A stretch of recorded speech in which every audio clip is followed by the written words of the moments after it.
was born and brought up in the north of India, born in Mumbai, the first 9 years of my life in Mumbai, moved to Delhi. I come from ethnicity-wise, my family comes from Palghat, from my father's side, and Tamil Nadu from my mother's side. But my grandfather, my paternal grandfather, being an ICS officer, he was posted in Geneva at the ILO. And so a lot of the family migrated to other parts of the world as well as other parts of India. And this actually turned out to be a blessing in disguise because it kind of opened our horizons in many ways and introduced us to various cultures. So a part of my family speaks French, having lived in Geneva. My father studied in Delhi at St. Stephen's, was a journalist, and my mother was a fantastic homemaker. And I grew up in Delhi in a very, very cosmopolitan, broad-minded, kind of a network. And between my brother, me, and my sister, my parents ensured that we had a very cosmopolitan upbringing. At the same time, teaching us all to be human beings first rather than being recognized as, this ethnicity or that, or even male, female. For example, my brother can sew and cook, and I can repair a car, right? So growing up, there was never any differentiation, either subtle or, very open about the fact that you're a boy or a girl. We were given equal opportunities. In fact, it was not even discussed. It was so normal that, you would do everything. And I think one of the biggest advantages I had growing up, while education was extremely important, a lot of learning happened on the dining table because my father, being a journalist, he would engage us in a lot of conversations and fierce debates about even things like political situation in the world, what's happening around us, art, culture. So it was I think I had a really amazing childhood. My parents really afforded us a very open and a very diverse kind of exposure. So we learned Bharatanatyam, we learned classical music.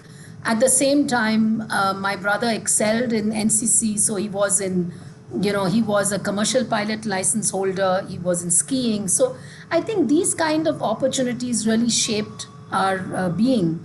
I studied in Delhi in school and went to Jesus and Mary College with a bachelor's in sciences, and moved to do my MBA from UK, from Scotland, from the Strathclyde Graduate Business School. And at the same time, during my summer vacations after school, I was encouraged to learn a foreign language because part of my family spoke French. So my mother, who was a great inspiration in my life, always felt that learning a foreign language actually opens you up to international, people and cultures, and you develop the understanding that there are no rights or wrongs, but there are different perspectives, and each of them has their own place under the sun. And so I learned German at the Max Muller Bhavan, just as, for a lark, and really fell in love with the language and the literature, and continued it as a parallel qualification where I completed my advanced degree in languages. I only paid for the first, my parents paid for the first semester, but after that I always got a scholarship. And I finished about, 7 courses in German language. So it kind of exposed me to Germany, to continental Europe, and that was a huge influence in my early years. I also got, at the young age of 18, the opportunity to travel to Japan to represent India in a youth meet. This was the year 1985, which was the year of the youth. And there was international competition, a debate competition in Tokyo, which I won the gold medal. And I got the opportunity to meet a lot of young people from different parts of the world. So again, I think I've been very blessed that in my growing years, I was exposed to various cultures and people and perspectives. And as I got into my professional life, I started with CII to work on the Indo-European relations, because it was around 89, 91 when India was just opening up, globalization was beginning, and my job was to really communicate to European audiences the opportunities of the Indian market. And right after that, I got taken in by the GIZ, which is the German Agency for Technology Cooperation, to head their projects on environment and energy. And this was the beginning of the career in innovation and technology. So I kind of really moved towards that, and I, so to speak, found my niche, because I found this entire arena of international collaboration on technology and innovation extremely exciting, because the learning curve is very steep, and you really learn something new every day. I mean, one minute you're talking watershed management, the other minute you're talking artificial intelligence. Today I work a lot on that area. So it became very exciting for me to constantly be challenged and to constantly explore new learning opportunities. And around 7 years, I worked with the GIZ, became the deputy head, which was breaking through the glass ceiling, because this is the first time they had an Indian woman in this position, which has, by the way, never been occupied after I left. It has always been a German national. And then the German government invited me to head their program on technology collaboration between Germany and other parts of the world. I was heading the India's portfolio. And this was very exciting, because you basically brought together SMEs from both countries, the small and medium industry, together in a cooperative mode on innovation and technology. And then the German government asked me to be their advisor, their strategic advisor on science and technology between India and Germany, which I did for 4-5 years. And then I had my children, so I took a sabbatical. Each time I had a baby for a year. But they requested me to continue working in my freelance capacity. So I was working with a lot of agencies from Europe, supporting them to come into India, basically in an advisory position. And by the time I had my second child and I came out of sabbatical, the Fraunhofer asked me to develop a strategy paper on why Fraunhofer should come to India. It's a very, very niche organization. They are the inventors of the MP3, the white LEDs, so highly science and technology, engineering oriented applied research organization. And they weren't sure back then, which is 14 years back, whether Indian industry would pay for research and would involve in innovation, proprietary innovation, which is in many ways true, because Indian industry was very reticent about innovation. But over the years, it has been a very exciting journey, because I was able to generate more than €1 million in contract research within 2 years, although they gave me a target of 5 years. And we bust the myth that Indian industry is not going to invest into innovation.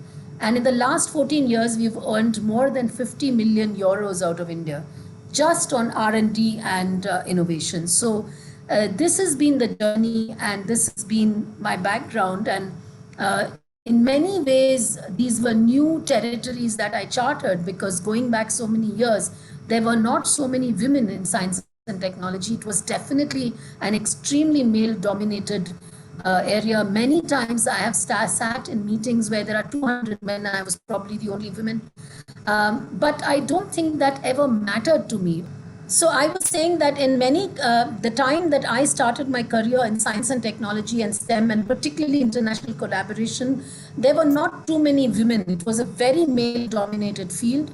And in many cases, very often, I would be the single or maybe 2 women in a group of about 200 men at an event or a conference or a meeting even. But this did not deter me, or this did not intimidate me. I mean, men may have found it a little awkward that there was a woman among their midst. But I never took it as something that needed to be discussed. I was just doing my job to the best of my ability.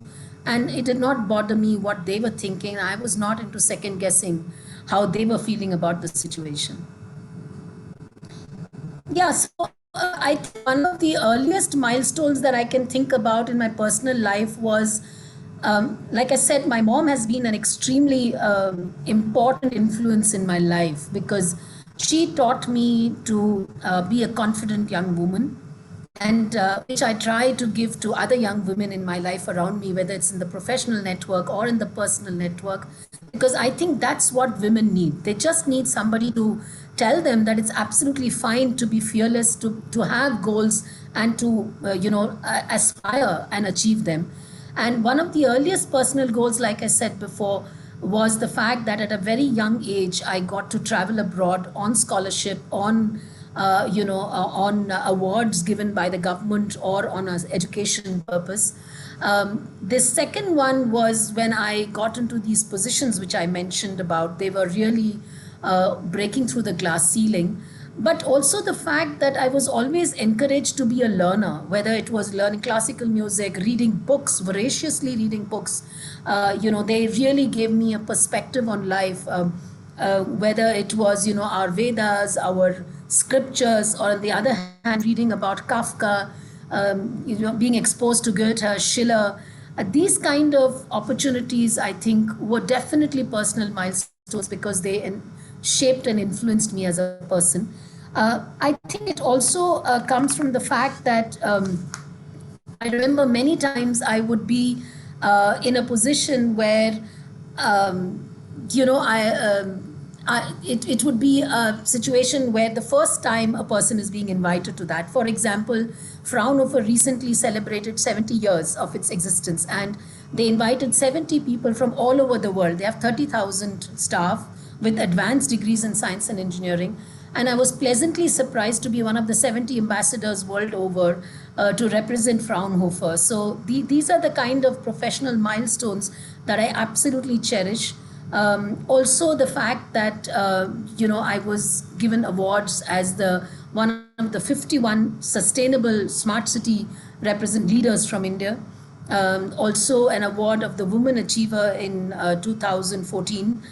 These are basically reinforcements that I'm on the right track, that what I'm doing is right, that I'm hopefully making an impact which people are noticing. And at the same time, the fact that we could earn 50 million euros out of India, where even some of the biggest research institutions are really struggling to achieve even 20 to 30% of that. I think that is thanks not only to the brand of Fraunhofer and the work they do, but also the fact that we've been able to get the business model right in India. And that wasn't really easy because, all said and done, innovation is still a very nascent field in India. And to, first of all, find the industry that is willing to pay for research, to understand topics as varied as sustainability, artificial intelligence, electromobility. These are such in-depth topics that one needs to understand in order to get that connect going. I think the office here has made an impact, and I'm extremely proud of my team that has really supported us through this journey.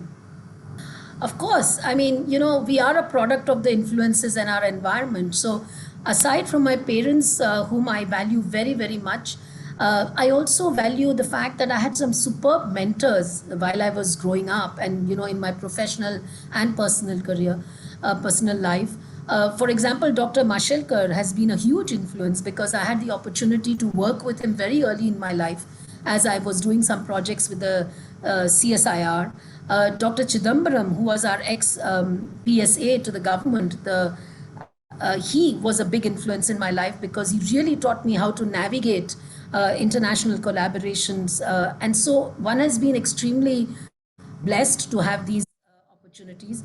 I also met many times with Dr. Angela Merkel, who I really see her as a huge inspiration, primarily because she's such a fantastic woman leader, global woman leader, at the same time extremely comfortable in her skin being a woman, extremely humble, really talks to you like you're the most important person on earth and gives you that kind of moment in time when you're talking to her, and has been so graceful under fire despite being in such a difficult position.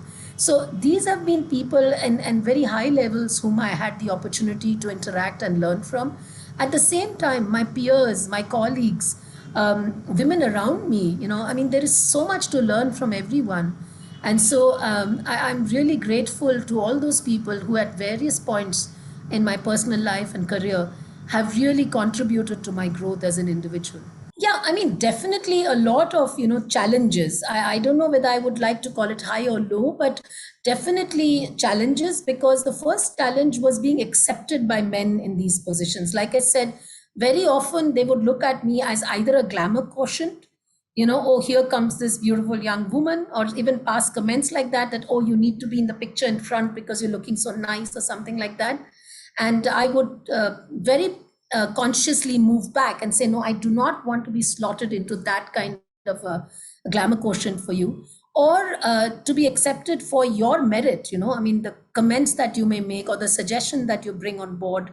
There was a lot of resentment and opposition when I became the first deputy head of GIZ, and I had people actually telling me that, we cannot have a young Indian woman at this position. And the only thing I had to say to them was, could you put that in writing? Yeah, I mean, if you can put that in writing, I'd be happy to address that. But of course, nobody has the audacity to, articulate it like that on paper. So they did not. But throughout my career, there was always this subtle undertones of the fact that here is a woman heading a technology organization, and there would always be either a surprise or, that hidden, we all know how people react. But like I said, I saw that as a challenge, and I saw that as something that I need to not necessarily address, because it's a problem that's stemming from them. I don't have to solve problems for them. They need to figure out how to work with me. I'm fine working with men all through. So that was my attitude. And I think that I would always advise that to young girls, that they should just be comfortable in their skin and do what they do best. They don't need to second guess what others think. The other challenge, which was more difficult, was really managing career and family. When my children were young, of course, I took a year off as a sabbatical, but even growing up, just when you had a big event, the children would fall sick, So, or I would not be able to travel as much as I would like to. So I have actually passed up opportunities where I could have been in a very important and meeting, but my children came first. So for me, it was very clear my family comes first. So with that clarity, I could work around them and find ways to still be in my position and still contribute. So the second learning I got was that not every opportunity needs to be leveraged. Sometimes it's okay to pass up, because they come back as long as you're clear on what you want in your life. And for me, my family came first.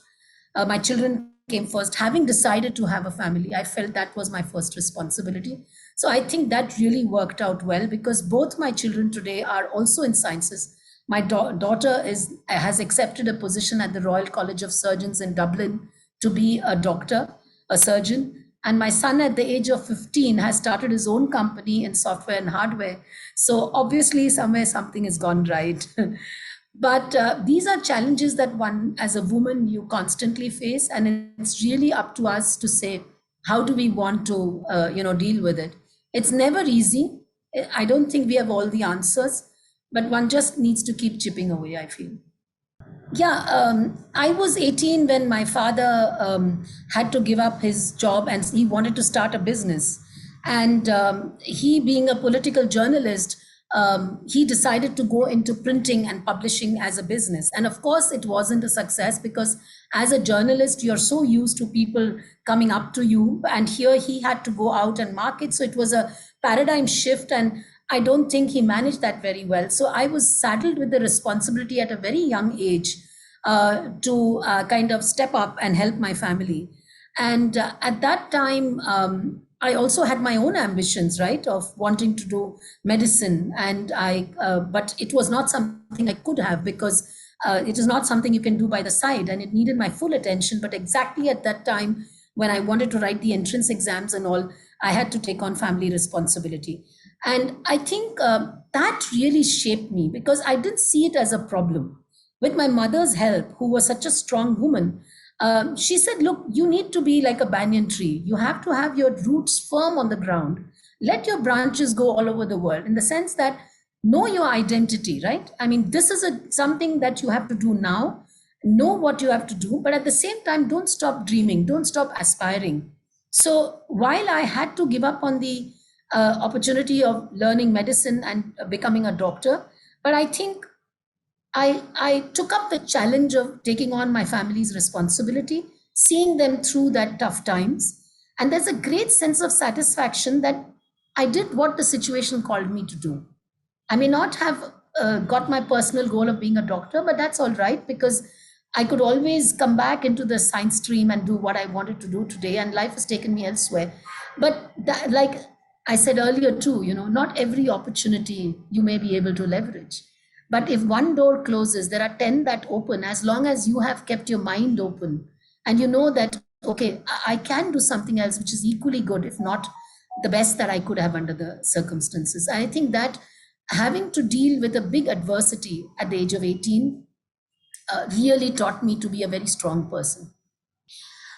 No, things happen very organically, I mean, they just fell into place. And I sometimes I believe in the master plan of God, that there is something that's happening and you may not realize it now, but in hindsight, I'm really surprised at the way the things that I learned and the things that I did that really helped me in all ways. Like, the fact that I learned German was just as a language, but today in my profession it's of extreme relevance and importance, right? I may not have noticed it then, but today I feel it has helped me along in dealing with my colleagues in Germany and opening many doors for me because I speak the language, not only my qualification but also that. So there were parts that came together in a very beautiful way, which is beyond my own small level of thinking. So obviously there must have been a bigger plan for me. But I think that the more I can say one thing with confidence: the more men tried to intimidate me or say that, you cannot be in this position, the more challenged I was. And I felt I got to prove this and I got to be here.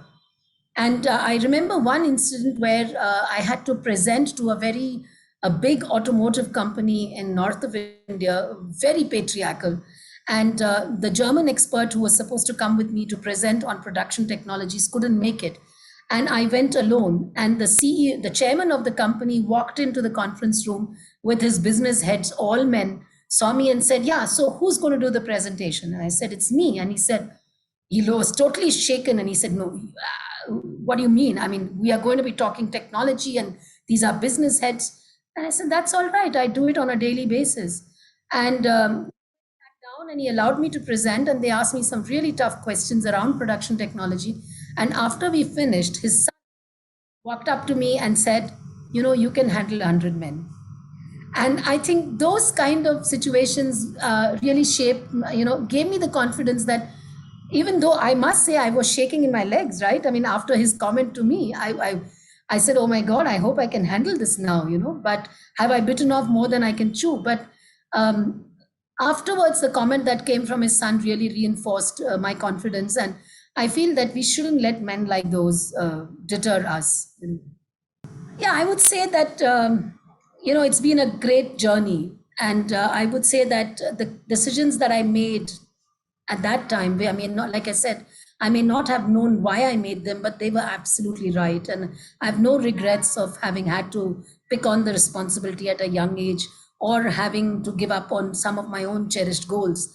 But I would say that, you know, being honest to yourself, being honest to the task in front of you, and not compromising on any of the values that you stand for, that's what takes you where it does. The journey may be difficult, but I think at the end of the journey you'll be very satisfied that I did what was right and what I felt was the right path. And that today I can say with all honesty that I hope I really put in my best in every task that was put in front of me.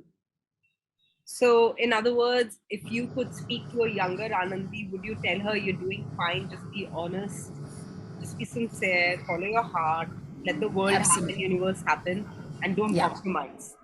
Be fearless. Be fearless in dreaming, in articulating those dreams and achieving those dreams. There's nothing that stops us but ourselves. Yeah, what I said, like, it's okay to be slightly imperfect, right? Not everything has to be absolutely the way we want it to be, right? Sometimes it's just turns out better. And if we are honest, sincere, and there's a sense of purpose, I think it falls in place. The second learning is, when you give back, there's a bigger satisfaction than when you achieve. Um, Today I work with a lot of NGOs.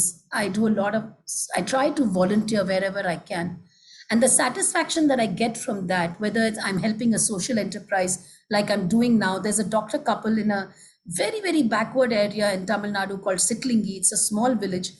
When they 29 years back, this doctor couple decided to go to one of the lowest social economic development indicators of a village and set up a medical center there. And in the last 29 years, they have changed that location, that area. They have given empowerment to women. They have set up medical centers. They have set up organic farming. They have set up schools, and they've literally transformed that area. I work with this couple to help the women find markets for their products and to help in the sustainable products that they produce to market it to other places, because that's not something they can do. And I also work with an organization called Whitefield Rising, which is a citizens initiative. And we did a lot of great work around COVID, helping citizens find hospitals, beds, even getting the migrant workers back home. So where I think all of us, the biggest learning is we've been so blessed in many ways. And if we can share that blessing with those who don't have, the satisfaction is that much higher of having achieved something in life. So for my children, my daughter at the age of 16 set up an NGO and started to work with young children from government schools. She comes from an international school. So she started working with these government schools to develop, she did their homework for them. She made modules of study so that they can just take from that and study. And if each of us can inculcate that little bit of giving in our children, I think the world will be such a nice place to be. The one thing that I would redo or undo or change in my life is that when I finished my MBA in Strathclyde, my professor said, stay back and do your PhD with us. And I was missing my parents and my home. And after 1.5 years, I said, no, I want to get back. I think that I would have changed that, because today I'm doing my PhD and it's not as easy as it was if I had done it when I was younger and didn't have so many responsibilities. And I think it does help when you do research. You open your mind to a lot of things and you question status quo. So you actually learn to question, and that's a very important part in science. I mean, your inquiry is so important. So that I would really have loved to change. I think I also,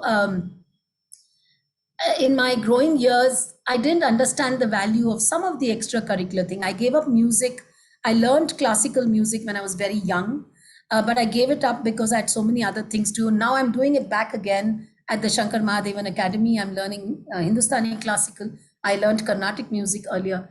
So I think these finer aspects in life teach you discipline. They teach you to appreciate, and also give you a huge sense of fulfillment, peace with yourself. So I think those kind of things which I passed up in my earlier life for more substantial things, I would have continued. But other than that, I think I'm okay. Yeah, sustainability means for me so many things, right? One is that, are you in sync with your environment? Are you at peace with your environment? Are you happy, right? Because like I said, when you're happy, you can give back, and that's sustainability. You allow that learning to pass on to many more people. So yes, one, I grow my own vegetables. I reduce plastic. I mean, there's almost as much as possible, there's no plastic at home. My children know the meaning of money, the value of money. I work with organizations in sustainability, like I talked to you about Sitlingi, where we are looking at organic farming. We're doing those things. But also I have picked up a small place very close to my house, about 2 hours away, which is in a rural village, which I want to move after I've maybe another 3-4 years, and spend half my time there working with the villagers, growing my own produce. Because when you grow your own produce, you really know the value of food, of hard work that goes into it, And so my husband and I have picked up this farm, which is about 8 acres, and we are working with communities around there to make life more sustainable. But more than that, I think the element of sustainability for me comes from nurturing the next gen, with the values that we believe should be in the world, with being vegetarian, being careful about what you consume, minimalistic lifestyle. And also, like I said, working with women. I head the WISE Council, which is the Women's Innovation and Science and Entrepreneurship Network, where we are helping other women, younger women, stay in science, have a career in science, and then get into board positions, but also reach out and work with women all over the world. So that's also for me a very important part of sustainability, because it ensures that the workforce of women, grows and moves into important positions, because unless we reclaim our space, nobody's going to do it for us. And so I think that is a very, very important part of my life goals moving forward, is to encourage and mentor the next generation to be as fearless as they should be and take on positions in life. I have a plan in place. I want to finish my PhD by next year, or maybe latest in the year after. And I want to travel around the world 6 months a year, teach innovation, technology, women's empowerment, and the rest of the 6 months spend with my children. About 15 years back, I made a promise to myself, I'll learn one new thing every year. So I've done scuba diving, I've gone to Mansarovar, I've trekked the Himalayas, I've trekked the Alps. I've learned, I'm lousy at painting, so I learned Madhubani art. So all those things that I felt that I cannot do, I challenged myself, and every year at least one. So I'm a big yoga, practitioner. So right now I'm learning some asanas, which I thought I can never do. So every year I just challenged myself for one small thing. I haven't gone bungee jumping because I'm very scared of heights in terms of falling down. But just last year in DU, I did something very simple, which is paragliding. So at least that. And maybe next time I may try the bungee jumping. But yeah, I feel that if you can do one new skill every year, whatever that is, I think it just activates your brain to do things that it hasn't done, and B, it helps you to challenge your own fears. I honestly don't know. My friends tease me. They say she has 36 hours a day or 48 hours a day. That's her secret. But, jokes apart, I don't waste time. I mean, I don't, if you tell me just do nothing the whole day, some days I'm really tired. So I'll rest for an hour and then I'll start painting pots in my garden or start gardening. So my friends really laugh at me and say, but you were supposed to take a day off, right? And this is not off. This is doing something. So I need to do something. I think it's just a bad habit. I can't shake off. So for me, I don't know the meaning of sitting idle. Music, if I sit idle, I would probably practice my music, or I would listen to something peaceful, or I would work in my garden.